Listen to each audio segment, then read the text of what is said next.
over to Carla. Thank you, Carla. Take it away. Thank you. Thanks very much, Danny. And thank you, Maya, for the invitation to come out and share with you guys. For you, it's evening. For me, it's mid-morning. And we're sober all over the world. That's awesome. Excuse me. I see a few friends' faces here. Thank you for coming. And if you saw my name on the flyer or you didn't know I was speaking, thank you for staying anyway. And it's good to see a lot of you. I want to welcome you if you're new. And we were talking earlier about the title of this, the topic on the flyer, growing and understanding and effectiveness, which usually we talk about anyway, if we're going to talk about what we were like, what happened, and what we're like today. And I always get a little bit nervous about having a title because for whatever reason, even if I talk about it all the time, if we say I have to talk about it, then I may never, ever get there. So we'll see. We'll see how it goes. But of course, that phrase comes from page 84 in the big book, when he starts talking about the 10th step and all that's brought us to the continuing practice of the process that we learned in the first 9 steps. So it's not really a big scary thing. It's just really what happens with the continued practice of this, of ego deflation at depth, and of remaining open-minded and willing, and continued surrender, and then self-examination and confession of shortcomings, talking to somebody about that and getting a good perspective, and then taking corrective action. That's never going to stop. I came here and I learned that process when I got here to clean up the past, and then to put in place then the process that I'm going to be practicing hopefully for the rest of my life. I hope I never forget the process that first expelled the obsession for me to drink alcohol. It took about 9 months for me. And I know that's different for everybody when that obsession gets expelled. But for me, it was about 9 months. And there was a lot of, in that 9 months, acting better than I felt. And what I mean by that is showing up at meetings when I didn't feel like it, or when I was too scared to. I liked being in meetings, but it took me a little while to really feel like I belonged, or that it was really, really going to work. But for some reason, I felt safe during that hour and a half or so that I was with you guys, and until the obsession was lifted. And then, of course, I liked being in meetings. I am going to talk also about what I was like. I think it's important, especially for the new person, to recognize, that you might be in the right place. I'll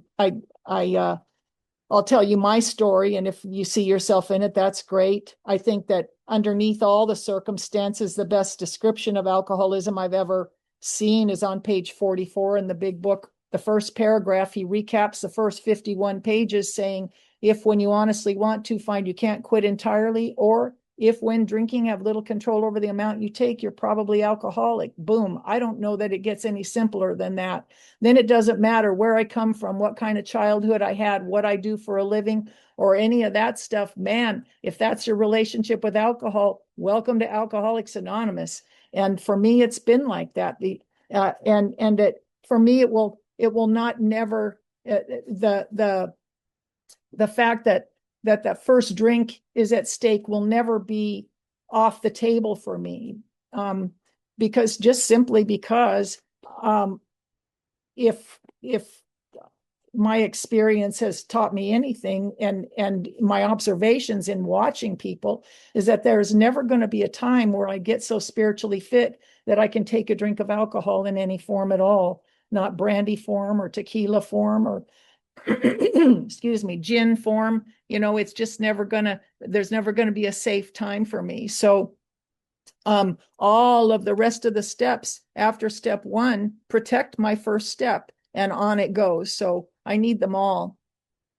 And then, when he talks about growing and understanding and effectiveness too, if I were to ever start another AA group, I think I would call it the page 19 group, because there's so much good stuff just on that one page. but I'm going to read about one of my favorite paragraphs here too. And I'm not going to read at you the whole time, but I just want to set this premise here that way before he talks about, well, we've already read the doctor's opinion and we're getting kind of an introduction, but he's talking about the writing of the big book. And in this, he says, most of us sense that real tolerance of other people's shortcomings and viewpoints and a respect for their opinions are attitudes which make us much more useful to others. Our very lives as ex-problem drinkers depend on our constant thought of others and how we may help meet their needs. And that phrase, that sentence, that statement has changed and deepened and widened for me over time. And like I said, I used to think I was an alcoholic because of my circumstances. It was my crazy, dark, dramatic, violent, perverted family. If you had my family, you'd drink too. If they hadn't done what they did, I wouldn't have done what I did.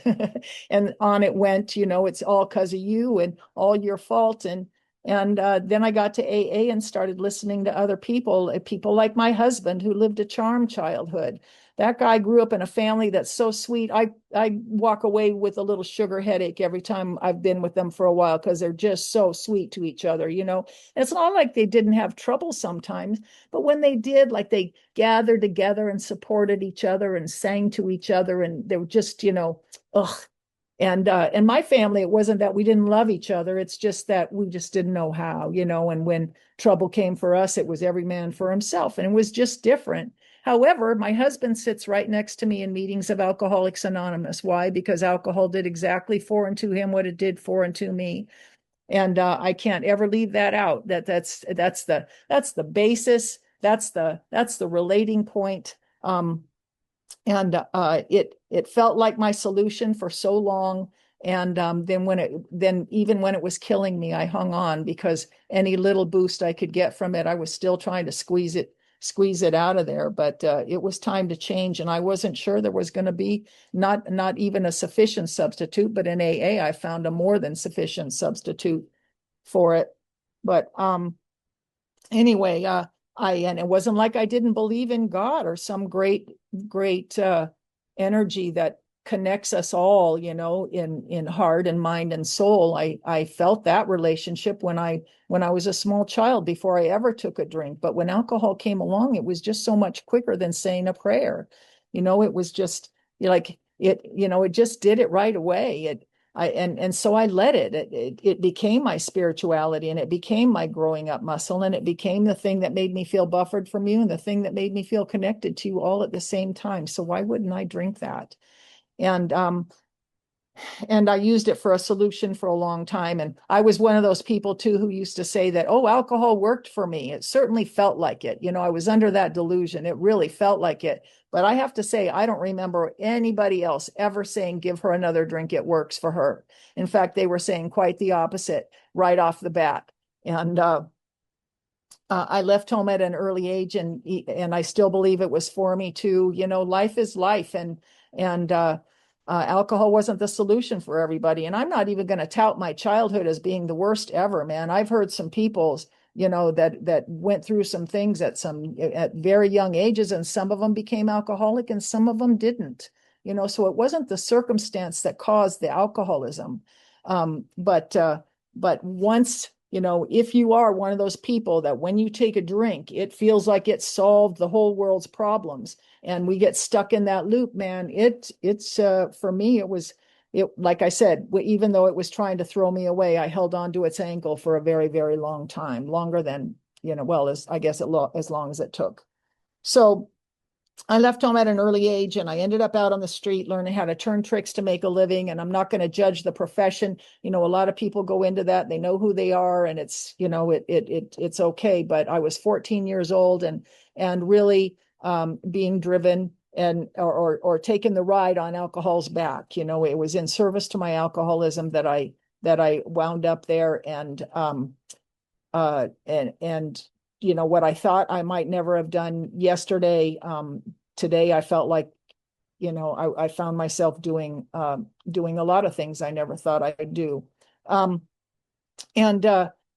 I was a kid who had big dreams. I wanted to be the first woman president and the first woman Major League Baseball player and the first woman to run a 4-minute mile. I had big dreams, but I'm not there anymore at 14. And I ended up spending most of my adolescent life in one lockup or another. The way that I dealt with my life was loud and irate and reactionary, and I I had no sense of direction. Things happened, and I reacted, and uh, it it took me a very long time to have that turnaround. And I ran away from the girls' home I was in and hooked up with a boyfriend that I met in rehab. And I know that some of you can identify with that. Rehab is where they keep a lot of the partners. And I got me one, and we headed off into happy destiny. And I just became one of those drunks who slept by the side of the road and called it camping. I thought I was on a spiritual quest, and I was a hobo. I mean, after all, I had learned to meditate when I was 17 years old, and yet a drink, again, was so much quicker than having to do any of that work. And I have to say that, if you take a drink and it affected you like it did me, it made me feel kind of like I'd done all the work. Why? Which is why I believe, for me, in my experience, when you take the alcohol away, it's not that I have any kind of crazier thoughts than anybody else. I am very sick because I never learned how to do that stuff in the first place. Alcohol solved it, and now you've taken it away, and I got to find a way to grow up through it now. It's why, still all these years later, I can end up in a place of being restless, irritable, and discontent. For me, that's the grow zone. That means I'm letting go of an old idea that I used to depend on, faulty or not, but it's time to grow out of it and time to open up to a new idea. I'm scared. I might not look good doing it. I might make a mess. I don't want to hurt anybody. And yet, it's very uncomfortable. But what I've learned in sobriety after all this time is that's what we're here to do. I've been given a spiritual, or not been given, I mean, I've received. Maybe it was both. I mean, I've participated in a spiritual awakening sufficient to bring about a human experience. And that was quite different than what I expected. I've learned I'm okay with the infinite. I'm okay with not knowing what God is. And in the chapter to the agnostics, he talks about not being able to define or comprehend this power we call God. And you can say, look, there are 115 of us on this screen, and we can all say, yes, we believe in God. And if you talk to any one of us, we all may have a very different idea and definition and experience with this power. And that's okay. We are growing. As we speak, we are growing. And I may be making mistakes in speech yet again in this talk, and walk away. There's a guy named Bob Earl when I was new who used to say, don't believe me now because I could walk out of this room and change my mind today. So don't take my word for it. Now, I'm not going to go that far because there's some good experience, and I know we all share it. However, I used to be afraid of making mistakes out loud because it would change everything, or it would, what happens if who am I going to hurt? What's that going to be? And what I've come to understand and really believe in now is that all of that is used. All of, whether I've been a very good example at sometimes, and many times a horrible warning. And I have to be. It's required that I walk out in my life and live it and be your bad example for the day, and say, man, I don't ever want to do that. And or like, I want to be her when I grow up, or somewhere in between. So that's what we do for each other. That's what the fellowship is for. And I subscribe to the idea that the fellowship is the people, and the program is the steps. And those are the two elements of the powerful cement that binds us, so to speak. And I need them both. There are times that I know the big book very well. But there have been times that it's time to put that sucker down and go out and live my life and apply this stuff. Otherwise it's like sitting at a restaurant, reading the menu, and never, ever, ever taking a bite. So anyway, I ended up living, with this boyfriend. I was 19 years old. I had this little girl when I was 20. We're living in this roofless cabin on top of a mountain in Oregon, and we're drinking homemade wine and moonshine because it was organic and much better for you, and still no change, and I had had enough therapy to know that you got to break the cycle of parenting. You got to become the parent you never had. And by that time, I was getting my clothes and shoes and the necessities of life out of a box behind a store in town. And I thought I was going to be a better parent than the ones I had because I was delusional. And um, my daughter got in the way of one of our fights when she was about 10 months old.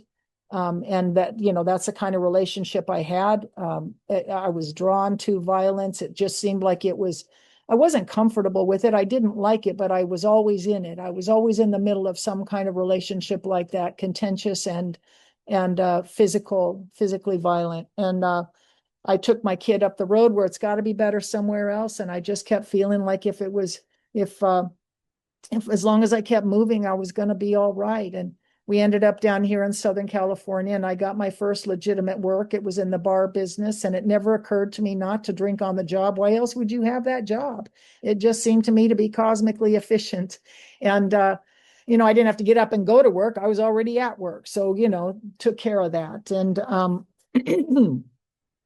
and here's where I really started to or the phenomenon of craving really started to get to me, that abnormal reaction to alcohol that we have, although I'm sure it started a long time ago. But and I had an unusual tolerance for alcohol, but now it was changing, and I love that beautiful little understatement that Bill writes in his story where he says, gradually things got worse. And we all have our own version of gradually things got worse. I was sitting at the bar stool on my way to work. I got thirsty, and so I stopped at the bar on the way to the bar, and I ordered up a couple of shots of Gold and a couple of Bud Backs and had those drinks. And I did that every day for months until one afternoon I sat down and I had those same drinks and had uh those same Bud Backs. And to this day, I don't know what was different on that day from the day before, except for 24 hours, because I didn't hate the job I was going to, and I didn't love my daughter any less on that day than I love her today. But I sat on the bar stool that day and I drank those drinks, and this day I couldn't stop. This day, the knowledge that my little girl was waiting for me at home so we could play for a little while when I got home, and then play in the morning, and then I'd get up and go to work again. It just wasn't enough on this day to overcome the phenomenon of craving that happened once I start to drink. Nor was the knowledge that I needed to get up off the bar stool and go to a job I really liked going to. There was no trauma going on. I wasn't upset. I wasn't unhappy. I wasn't hiding from any feelings. I was sitting on the bar and I took a couple of drinks and I couldn't change. I couldn't get up. I couldn't go. It was not enough to overcome the phenomenon of craving that happens once I start to drink. But at this point, if just don't drink would have worked, you'd have a different speaker today. Because somewhere along the line, the handcuffs of alcoholism, this abnormal reaction to alcohol, and this obsession of the mind that it will does so much for me. I cannot stop thinking about that first one. I cannot stop taking the first one. I cannot stop starting the cycle that always has my life running out my sleeve almost every time by now.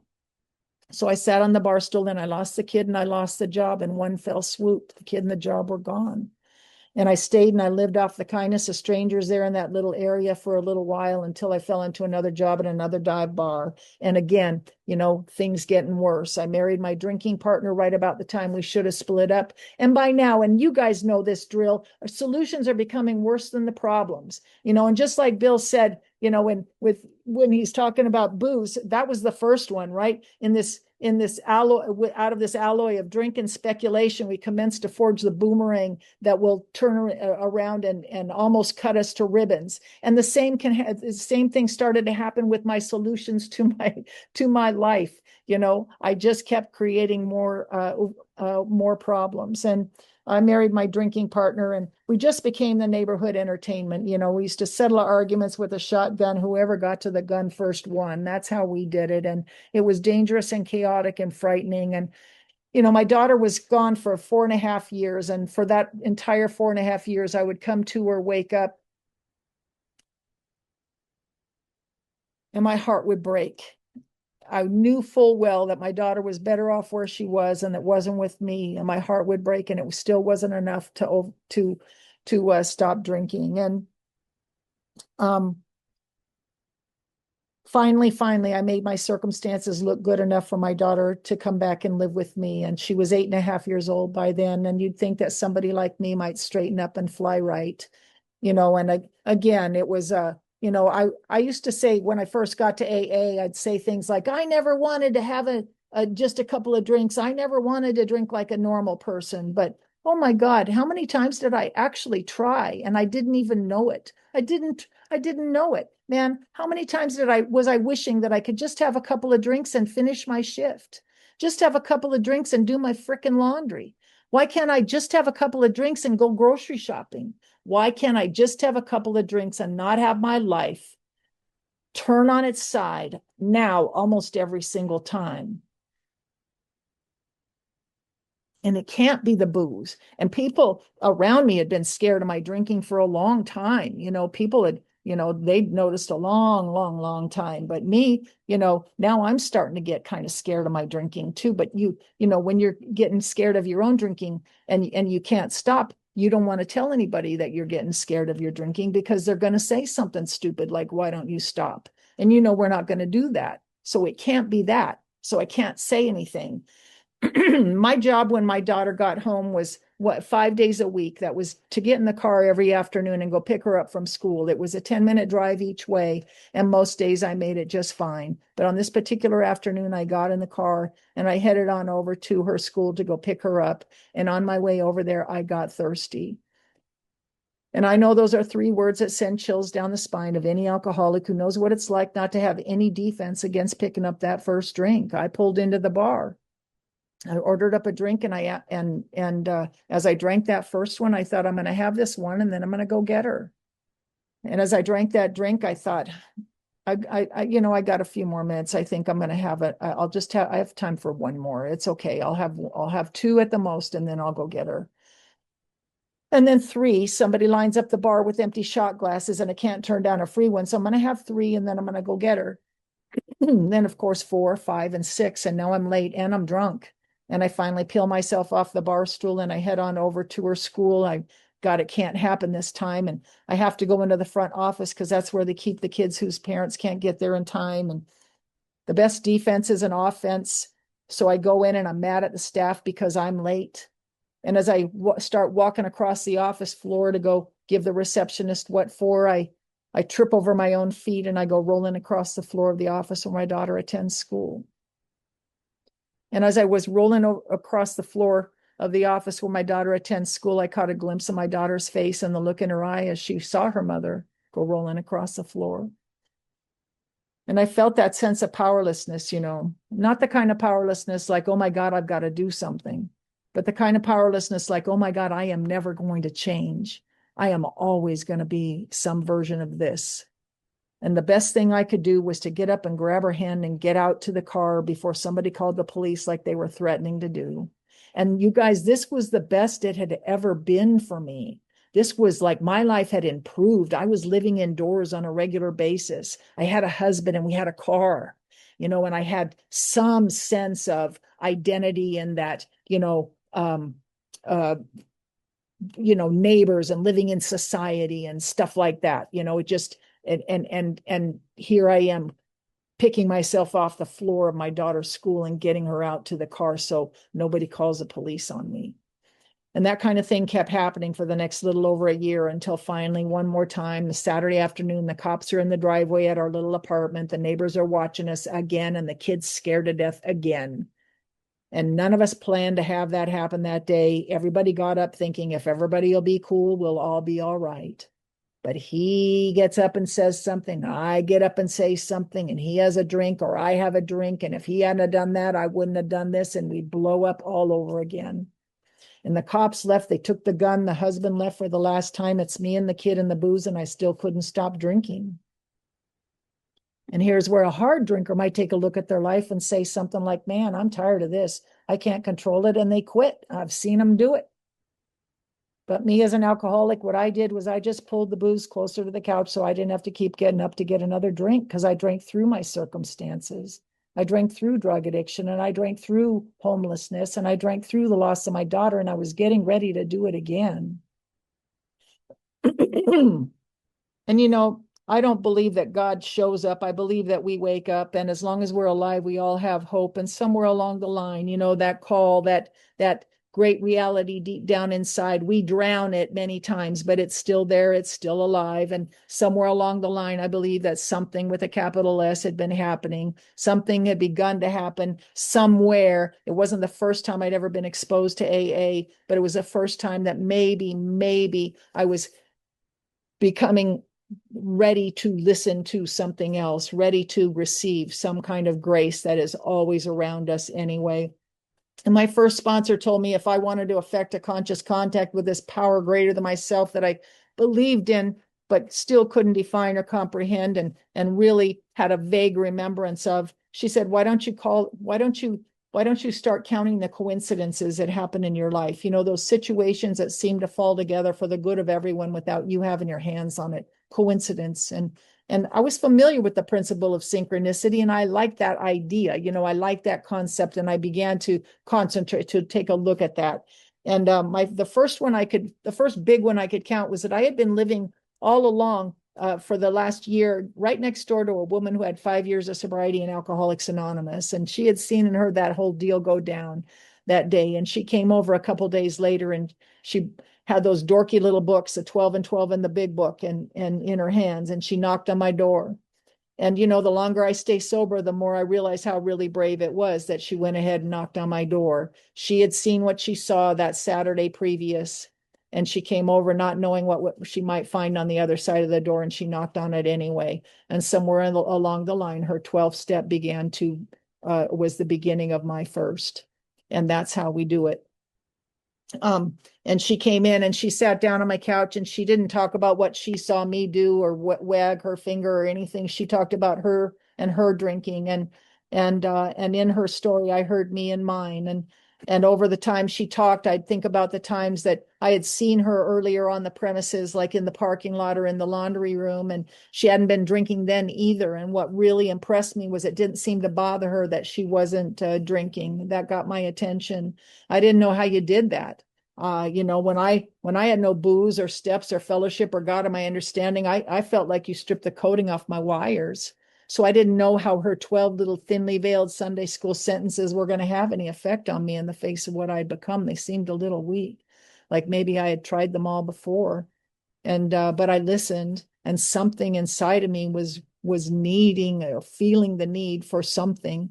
My life was clearly not working, and she left, and it wasn't that day. I didn't get sober that day. It was about a week and a half later. I came home, and my daughter was away, and I just didn't go back and buy any more booze. I sat in that little apartment and I shook it out. There was no more treatment left for me. People have been trying to help me all my life. That's my belief about it. That's what happened anyway. And that was the route to my acceptance of that. And shook it out over the weekend and into Monday and into Tuesday. And by Tuesday afternoon, I was stark raving sober, and found myself back on my neighbor's porch asking her what to do. And more than that, when she told me what to do, I found myself doing that. And that's how I know I'm willing all these years later. I'm either doing it or not doing the thing you told me to do or not do. There's no debate about it. There's no, yes, I am. No, you're not. Yes, I am. I'm either doing it or not. And I found myself driving up to this meeting, and I sat way back by the open door and the exit sign just in case. And just in case what, I didn't know, but I was sitting there and I heard that pre-meeting chatter that we hear before a lot of meetings, and people asking each other how they were doing and if they needed a sponsor or a big book or a cup of coffee or a ride home. And then I heard down the row from where I was sitting, I heard a guy talking to a guy named Joe. He said, "Hey, Joe, how's your lawn?" And I thought, what? Oh my God, could my life ever be so elegant and simple as to be concerned about a lawn? It just sounded like hope. Like it was kind of like my Winchester Cathedral moment. It felt like hope. Up till then, my life had been so much about hustling and scraping and holding on. Like, could it ever be just about sitting on the front porch smelling fresh cut grass? It sounded like hope to me.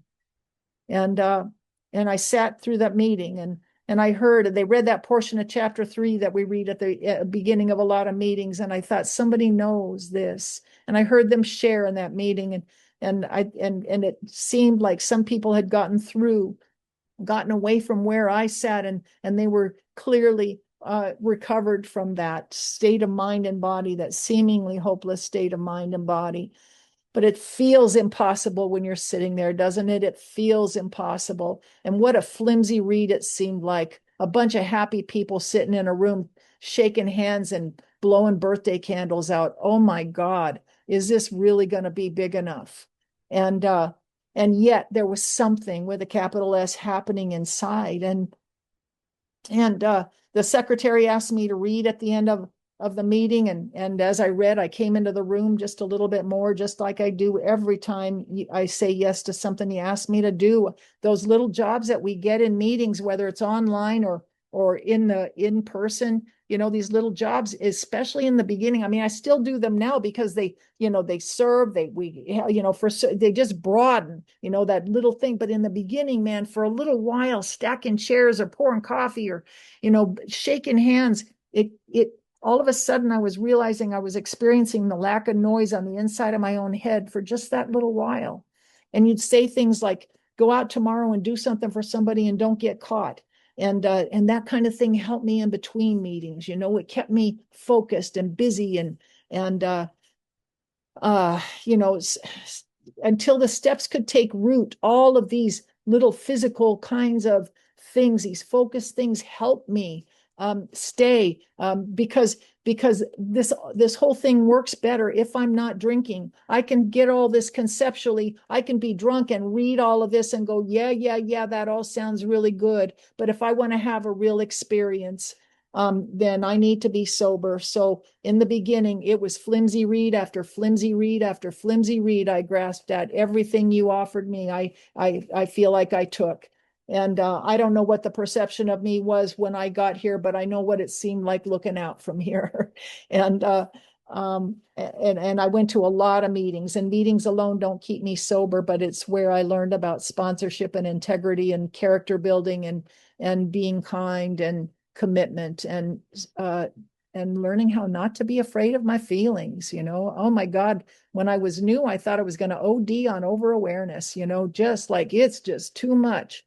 And yet now you've given me a way to walk through my life. And we're not guaranteed a trouble-free life. Right up in the very front of the book, it says that, Bill says that if we don't enlarge our spiritual life through service or through self-sacrifice and service to others, something I'm paraphrasing, then we're not going to survive the sure troubles and rough spots ahead, the sure troubles and rough spots, because things happen here in our lives. But I turn that around and I say, if I do continue to enlarge my spiritual life, I am sure to survive the troubles and rough spots that are ahead. And I have. And what began to happen was, those steps began to take root in me. I took the steps of my sponsor, and right around 9 months sober, I made that first round of amends to my family.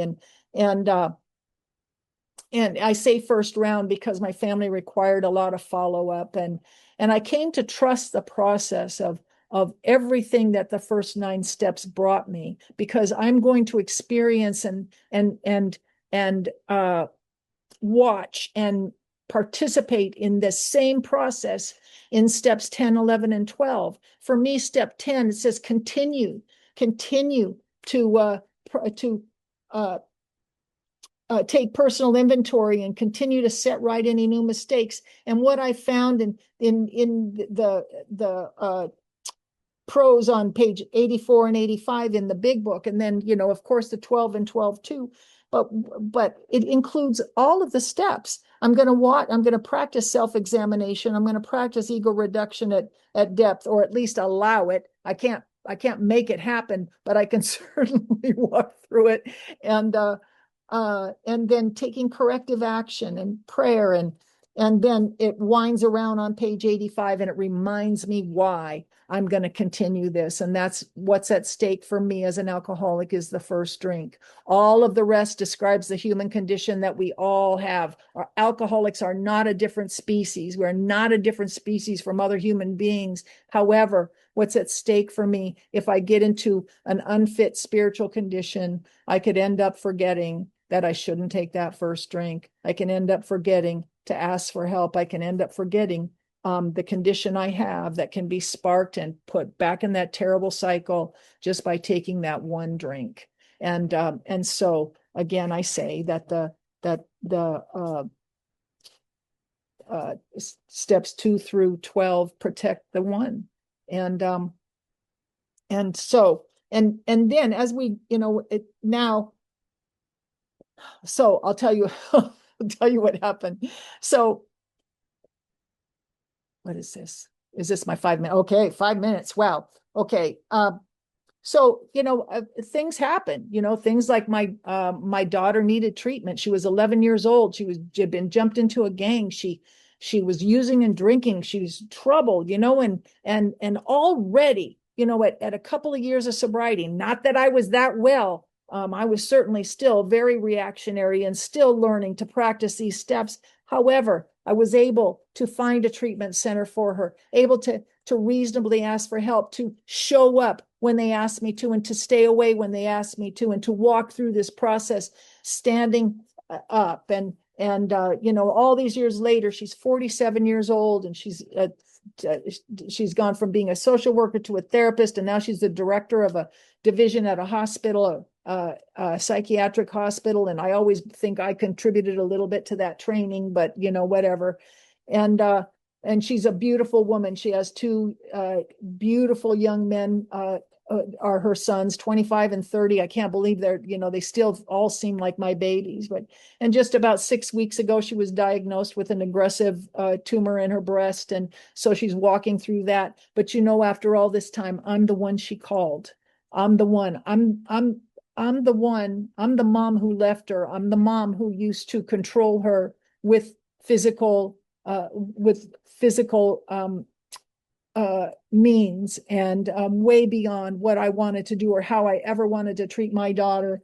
And all these years later, through the continued practice, because we continue to wake up, because I continue to be different in the world, I continue to present differently in the world. But not just that, because I learned how to behave. Only got a few minutes to say this, but I want to be sure I say this. I know how to behave now and to get along with all of you, but mine is the head I go home with. So it has to go deeper. I can't just present well. It's got to come from the guts out. And this process and of continued honesty and prayer, meditation, steps 10 and 11 go hand in hand, and they shoot me right into 12, but they prepare me for 12. Step 11 is not optional. Like my friend Adele used to say, it's a real step. It's right between 10 and 12. It requires the time I sit in the morning and take it throughout my day in my consciousness. It's the daily, it's 24/7. And we get better. We do recover. We come to rely on our intuition, where our thinking does get better. So I want you to hear that if you're new. It takes time, but we do grow in understanding and effectiveness.